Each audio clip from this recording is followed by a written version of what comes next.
Dans cette vidéo, je vais vous donner 10 astuces pour gagner des appels d'offres. Première astuce, ne répondez pas à tout, ne cherchez pas à répondre à absolument tous les appels d'offres. Avant même de commencer à rédiger, dans la phase d'analyse, posez-vous une seule question. Est-ce que j'ai une chance de gagner?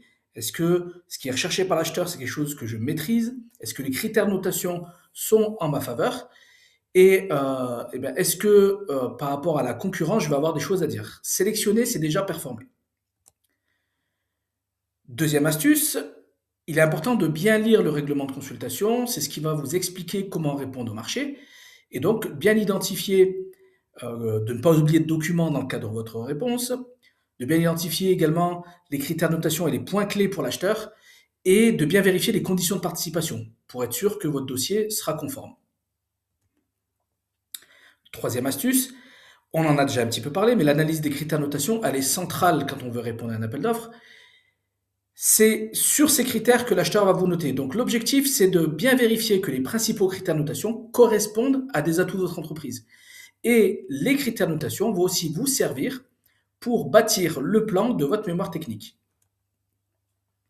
Quatrième astuce, la partie administrative, elle fait souvent peur, mais en fait, ce n'est qu'une formalité. Donc, ça ne sert à rien d'y passer beaucoup de temps. Utilisez des modèles automatisés, comme celui qu'on propose dans le cadre de la formation qui est en accès libre sur notre site internet, pour pouvoir régler cette partie-là en une dizaine de minutes.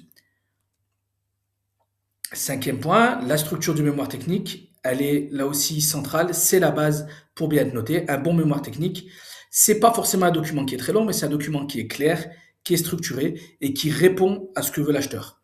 Et c'est souvent là que va se faire la différence entre un bon dossier et un dossier moyen. Sixième point, mettez-vous à la place de l'acheteur. L'acheteur ne va pas lire votre dossier pour le plaisir, il s'attend à ce que vous le compreniez, il s'attend à ce que vous puissiez lui proposer des solutions qui sont efficaces par rapport à ses attentes. Donc très souvent, ce que je dis aux personnes qu'on accompagne, c'est si vous étiez l'acheteur, qu'est-ce que vous attendrez dans la réponse? Et à partir de là, ça nous permet d'élargir le champ des thèmes à aborder et de choisir les bons arguments pour pouvoir convaincre. Septième astuce, appuie-toi sur des modèles, appuyez-vous sur des modèles. Très souvent, dans le cadre des marchés, on va vous demander de présenter vos moyens humains, vos moyens matériels, vos méthodologies et votre démarche environnementale. Si ce travail-là a été fait en amont, ce travail de rédaction d'éléments structurés avec des arguments, c'est toujours plus appréciable et 80% du travail est fait. Mais les 20% restants sont importants pour personnaliser chaque réponse aux attentes de l'acheteur.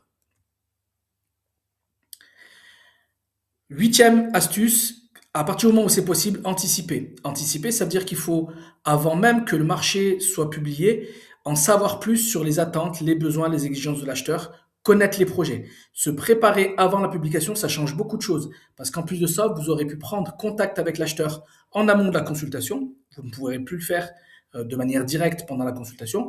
Et vous aurez pu obtenir des informations qui sont essentielles. Neuvième astuce, bien vérifier avant de déposer. C'est parfois on va être éliminé parce qu'on a oublié une signature, éliminé parce qu'on a oublié un document. Bien vérifier que vous avez bien la dernière version des différents documents dans un dossier avant de déposer, pour éviter toute erreur et pour éviter surtout de ne pas paraître sérieux aux yeux de l'acheteur. Et enfin, dixième astuce, ne restez pas seul, faites-vous accompagner, faites-vous former, échangez avec des entreprises qui gagnent des marchés. Structurer votre démarche, on peut vous proposer un rendez-vous sur le site aconia.fr pour simplement et sans engagement étudier votre éligibilité au marché public et voir si vous avez les atouts pour pouvoir en gagner.